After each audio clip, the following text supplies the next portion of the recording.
Morgan Stanley മുതൽ നോംബ്ര holdings incorporated വരെയുള്ള സാമ്പത്തിക വിദഗ്ധർ പരസ്പര നികുതി ചുമത്താനുള്ള പ്രസിഡന്റ് ഡൊണാൾഡ് ട്രംപിന്റെ പദ്ധതിയിൽ നിന്ന് ഇന്ത്യയും തായ്ലൻഡും ഏറ്റവും വലിയ അപകടസാധ്യതകൾ നേരിടേണ്ടി വരുമെന്ന് മുന്നറിയിപ്പ് നൽകി. അമേരിക്കയ്ക്ക് മേൽ ഉയർന്ന തീരുവ ചുമത്തുന്ന രണ്ട് രാജ്യങ്ങളാണ് ഇന്ത്യയും തായ്ലൻഡും. ഇരു രാജ്യങ്ങളും അമേരിക്കയിൽ 10 മുതൽ 25% വരെയുള്ള നിരവധി ഉൽപ്പന്നങ്ങൾക്ക് തീരുവ ചുമത്തുന്നുണ്ട്. ഇതിനെ തുടർന്ന് പരസ്പര നിയമങ്ങൾ കാരണം ഇന്ത്യയിലും തായ്ലൻഡിലും യുഎസ് സമാനമായ നിയമങ്ങൾ ഏർപ്പെടുത്തും. ഇന്ത്യയിൽ നിന്നും തായ്ലൻഡിൽ നിന്നുമുള്ള ഉൽപ്പന്നങ്ങൾക്ക് യുഎസ് ഇപ്പോൾ 10% താഴെയാണ് തീരുവ ചുമത്തുന്നത്. യുഎസ് ഇറക്കുമതിക്ക് ഇന്ത്യ ചുമത്തുന്ന ശരാശരി നിരക്ക് ഇന്ത്യൻ ഉൽപ്പന്നങ്ങൾക്ക് യുഎസ് ചുമത്തുന്ന തീരുവയേക്കാൾ 10% പോയിന്റ് കൂടുതലാണ്.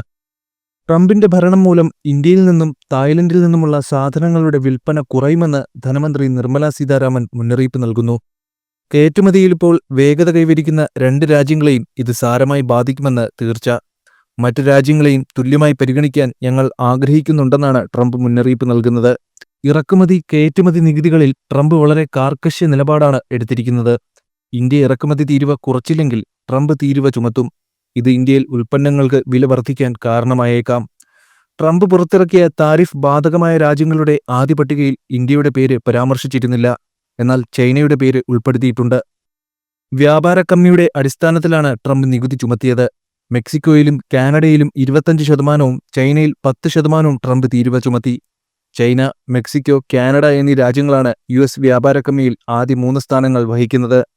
ചൈനയുടേത് 30.2% വ്യാപാര കമ്മിയും 19% മെക്സിക്കോയും 14% കാനഡയുമാണ് കമ്മിയുടെ ഏറ്റവും വലിയ പങ്ക് വഹിക്കുന്നത്.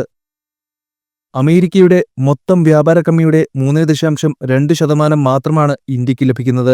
അമേരിക്കയുടെ വ്യാപാര കമ്മിയിൽ ഇന്ത്യ 9ാം സ്ഥാനത്താണ്. തൽഫലമായി യുഎസ് അധിക തീരുവ ചുമത്തിയ രാജ്യങ്ങളുടെ ആദ്യ പട്ടികയിൽ ഇന്ത്യയില്ല. അമേരിക്കയിൽ നിന്ന് പ്രകൃതിവാതകം ഇറക്കുമതി ചെയ്യുന്നതിൽ ഇന്ത്യയാണ് മുൻപന്തിയിൽ നിൽക്കുന്നത്. അമേരിക്കയിൽ നിന്ന് കൂടുതൽ പ്രകൃതിവാതകം ഇറക്കുമതി ചെയ്തുകൊണ്ട് ഇന്ത്യക്ക് അമേരിക്കയെ പ്രീണിപ്പിക്കാൻ അവസരങ്ങളുണ്ട്. അമേരിക്കയിൽ ഇന്ത്യൻ സ്റ്റീൽ വൻതോതിൽ ഉപയോഗിക്കുന്നതിനാൽ അമേരിക്കയിലേക്കുള്ള എല്ലാ സ്റ്റീൽ ഇറക്കുമതിക്കും 25% തീരുവ ചുമത്തുമെന്ന് ട്രംപ് പ്രഖ്യാപിച്ചു. അതിനാൽ ട്രംപിന്റെ തീരുമാനം ഇന്ത്യയുടെ സ്റ്റീൽ കയറ്റുമതിയെ ബാധിക്കാൻ സാധ്യതയുണ്ട്. അമേരിക്കൻ വ്യാപാരികൾക്ക് മറ്റ് രാജ്യങ്ങളിൽ നിന്ന് ഉരുക്കുൽപ്പന്നങ്ങൾ വാങ്ങാനുള്ള അവസരങ്ങളുമുണ്ട്. ഇത് അന്താരാഷ്ട്ര രാഷ്ട്രീയത്തിൽ വലിയ സ്വാധീനം ചെലുത്തുമെന്നാണ് പ്രതീക്ഷിക്കുന്നത്. ട്രംപിന്റെ ഭരണം മൂലം ഇന്ത്യൻ തായ് സാധനങ്ങളുടെ വിൽപ്പന കുറയുന്നതായാണ് റിപ്പോർട്ടുകൾ. നിലവിൽ കയറ്റുമതിയിൽ വളർച്ച കൈവരിക്കുന്ന ഇരു രാജ്യങ്ങളെയും ഇത് സാരമായി ബാധിക്കും. ഫാർമസ്യൂട്ടിക്കൽസ്, IT സേവനങ്ങൾ, ടെക്സ്റ്റൈൽസ്, ഇലക്ട്രോണിക്സ്, എഞ്ചിനീയറിംഗ് ഉൽപ്പന്നങ്ങൾ എന്നീ മേഖലകളായിരിക്കും കൂടുതൽ ബാധിക്കുക. യുഎസിലെ പണപ്പെരുപ്പവും ഉയർന്ന പലിശ നിരക്കും കാരണം രൂപയുടെ മൂല്യവും കുറയും. പണപ്പെരുപ്പത്തെ ത്വരിതപ്പെടുത്തുകയും ഇന്ത്യൻ തൊഴിൽ തീവ്ര കയറ്റുമതിക്കുള്ള ആവശ്യം കുറയ്ക്കുകയും ചെയ്യും.